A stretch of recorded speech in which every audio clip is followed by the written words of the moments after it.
Welcome back to Chapter 11. We just finished talking about management versus leadership. Now we're going to talk about the trait approach to leadership, right? What kind of traits do we typically find in successful leaders? So in the early approaches of studying leadership, it was thought you could tell a good leader by looking at them. Leaders were born with certain traits, and that was it. So this gave rise to the fact that the aristocracy, particularly in places like England, were the natural born leaders. Hey, my dad's a duke, I must be an excellent leader.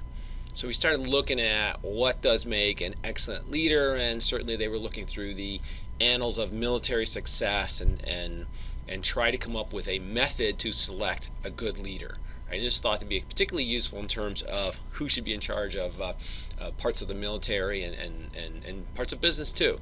Right? So they went through that and looked at things like bloodlines. It was kind of like a racehorse, right? Who are their parents and what attributes they have, and how many hands tall should a racehorse be, and all of that, and is a tall leader better than a not so tall leader, and what kind of capabilities they should have. But there were these anomalies that they couldn't figure out. Certainly Napoleon, not so tall. Admiral Perry, the greatest military leader in the British Navy ever, the old sailing navy, right? The wooden navy he was not only not very big, but he was one eye blind from a battle, and if memory serves, he was missing a part of an arm too, right? So he was pretty banged up from his battle days. Yet he was the one who beat the combined Napoleonic French and Spanish fleets. So he was quite the leader. Also, the Battle of the Nile, where he sunk Napoleon's fleet when it was there, and invading Egypt. That's when they discovered the Rosetta Stone and things like that, if you're familiar with your history. So anyway, it turns out we weren't getting real far. They were looking at all these certain traits and basically trying to prove the aristocracy had a right to be the natural born leaders. That has sort of morphed into, down here, a current set of leadership traits we typically find in successful leaders. All right, so let's take a look at this. We have things like, let me just kind of walk through this list. So integrity, right? If we think leaders aren't telling us the truth, then we tend to not trust them very much, and instead of following letting ourselves be influenced by them, we're asking ourselves, should I trust this person, and how far should I trust them? Leaders typically show a good deal of flexibility. They deal in organizational change, right? They're trying to influence others to do other things. So they typically show a good deal of flexibility. So from that standpoint, the opposite of flexibility is the opposite of leadership, right? They want things to stay the same. They don't want to change. They're not exerting influence on other people, so not so much. Sensitivity to others. Right, so if you look back in the last slide, it has up here, let me pull it up real quick, emotional intelligence. Right, so emotional intelligence turns out to be something that most leaders are above average in, and we define emotional intelligence as basically two things. If I have high emotional intelligence, if it's for me, I understand and control my own emotions. Right? So I understand I'm in a bad mood today, so if somebody suggests an idea to me, I'm liable to have a dim view of it, but it might be because I'm cranky and in a bad mood, not because it's not such a good idea. And I understand that. So because I understand that, I will reserve judgment on their idea. I say, well, let me hear about it, and then I think, oh God, this guy, I don't have any patience for this today. And I think, okay, let me think it over. Let me sleep on it. Let me get back to you in a couple days to give you a reaction to your suggestion, right? That's emotional intelligence. I understand and control my own emotions. I understand I'm running out of patience and I better get out of the room before I say something that's going to be, as we refer to it, career limiting, right? Might get you fired or in trouble or whatever, right? So leaders are very good at that. Politicians tend to be really, really good at this, right? And not only do I understand and control my own emotions, but the second big part of emotional intelligence is I understand the emotions of others. I understand this upsets you. I don't agree. I think it's no big deal. I don't know why you're so upset, but I understand that you're upset. Therefore, I'm going to honor that. I'm going to treat that as a big deal because it is a big deal to you. And if I was in your shoes, for whatever reason, I'd probably be upset too. Although it doesn't really bother me, and I think you should just get over it. But nevertheless, so I don't need to have empathy. I do need to have empathy. I don't need to have agreement with your emotions. So Emotional intelligence. I understand and control my own emotions, and I understand the emotions of others.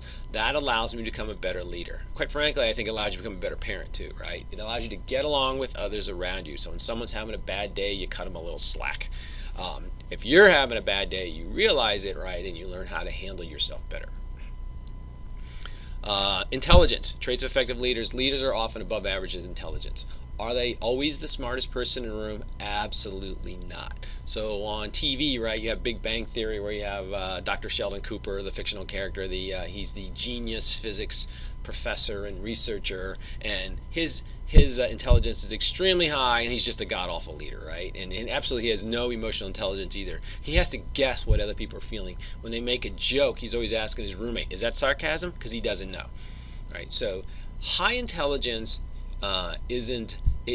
you often find high intelligence in leaders, but not brilliance. And sometimes they are, but often they're not. Some of the most brilliant people around were pretty ineffective leaders. Many of the leaders we find that are truly effective are above average, but they're not the smartest person in the room because they have other traits. The intelligence allows you to gather information quickly, sift it through in your brain, and make assessments of what's going on, and come up with creative solutions and critical thinking skills, things like that. So certainly the intelligence has a large use for leaders, but right, it's not enough. You got to have other factors too. Stability, and by stability we mean emotional stability. So leaders that's part of the emotional intelligence, right? I understand and control my own emotions. So I do understand and control my reactions to things. If I can't control what's happening, I can control my reaction to that. So they tend to be stable. People do not like leaders that are unpredictable. Suppose I had a boss who's a tough guy. He's grouchy, he's demanding. That report was 2 minutes late. What's your problem, Schindler? You got to get it in on time, all that. I'm actually better with that than I am with somebody who's sort of a Jekyll and Hyde. One day they're all buddy-buddy, and the next day, right, they're snarling at you and making up stuff you did wrong and all of that. So people like dependability. They like to know what they're getting, right? So when I walk in that office, in my boss's office, I want to know. I don't want to have to guess, right? Is it Jekyll and Hyde today, right? I'd rather have somebody who's a tough guy every day than I would have somebody who's on and off again. It's that unpredictability that drives people crazy. And that's why when political leaders lose it and they're screaming at somebody in the microphone or whatever, it's always big news, because that tells you something about their character. Self-confidence. Leaders tend to have a lot of self-confidence. Why? Because they are visionary change leaders trying to take a group to a place they're not currently at. And when they do that, it takes confidence to think, I'm the right person to get us there. And along the way, you can be sure you're going to hit some speed bumps. You're going to hit some potholes. Things aren't going to go according to plan. Things will go awry. You'll have some issues to struggle through.